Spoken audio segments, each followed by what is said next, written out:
Let's analyze the following article broadcasted by the BBC entitled American Pop Penetrates Worldwide. America's biggest export is no longer the fruit of its fields or the output of its factories, but the mass-produced products of its popular culture, movies, TV programs, music, books, and computer software. Entertainment around the world is dominated by American-made products. It's the young and the restless in New Delhi, Garth Brooks blaring from a or the eager line of people waiting outside a Nairobi movie theater to see As Good as It Gets. It's Bart Simpson in Seoul, Madonna in Sao Paulo, Dr. Queen Medicine Woman on Warsaw TV.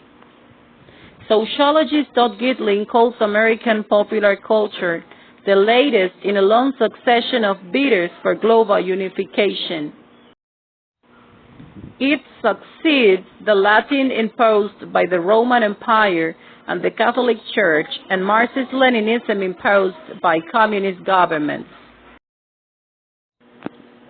Global consumerism and expanding channels of distribution may create more demand for entertainment, but neither says much about why people prefer the American variety to that produced in, say, Venezuela or Japan or France. Tom Freston, president of MTV, the globe-straddling music network, sees it another way. Today's young people have passports to two different worlds, to their own culture and to ours, he said. Once, back when I Love Lucy was still in its first run, U.S.-made entertainment could be found only in places with the means to buy it, the technology to show it, and the political freedom to allow it across the border. Now, even in tiny Bhutan, a Himalayan nation so isolated that fewer than 5,000 people visit it a year, street peddlers offer illegally copied videos of Hollywood's latest blockbusters. There has long been another view, of course. To religious conservatives, American culture is still the noisy electronic spawn of the great Satan, undermining traditional values and encouraging wickedness. U.S. movies and television promote mindless consumerism. Others complain and emit a toxic vapor that chokes the wellspring of native creativity. The answer is partly linguistic, partly economic, and partly a reflection of the unique historical, racial, and ideological development of the United States. To its admirers, U.S. entertainment is something bright and new. The United States has little history, and it is very open to new things, said David Escobar Galindo, El Salvador's foremost writer. Europe has many wonderful things, but it is very tied to its past. U.S. culture is fresher. Jack Lang, France's former Minister of Culture, who is renowned for his protectionist views, appreciates American culture as pure entertainment. It's without restraint, without shame. It finds the soul of the child in the adult. This is not pejorative. In its most extreme form, this distaste can serve reactionary political goals. In July, for instance, the Taliban militia, which controls most of Afghanistan, ordered that nation's citizens to get rid of their TVs, video players, and satellite receivers. Such goods were deemed morally unacceptable by the Department for Prevention of Vice and Promotion of Virtue.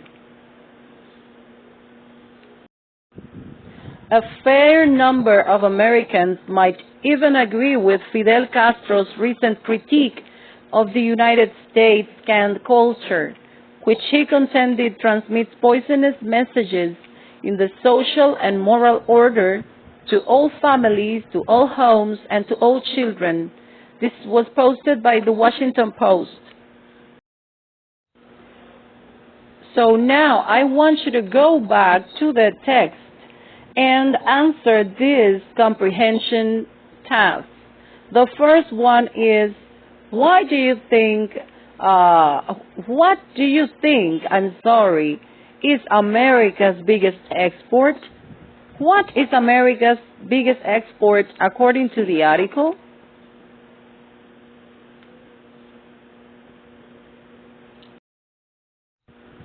What was needed in the 1950s to view American culture? How does David Escobar Galindo think the U.S. differs from Europe?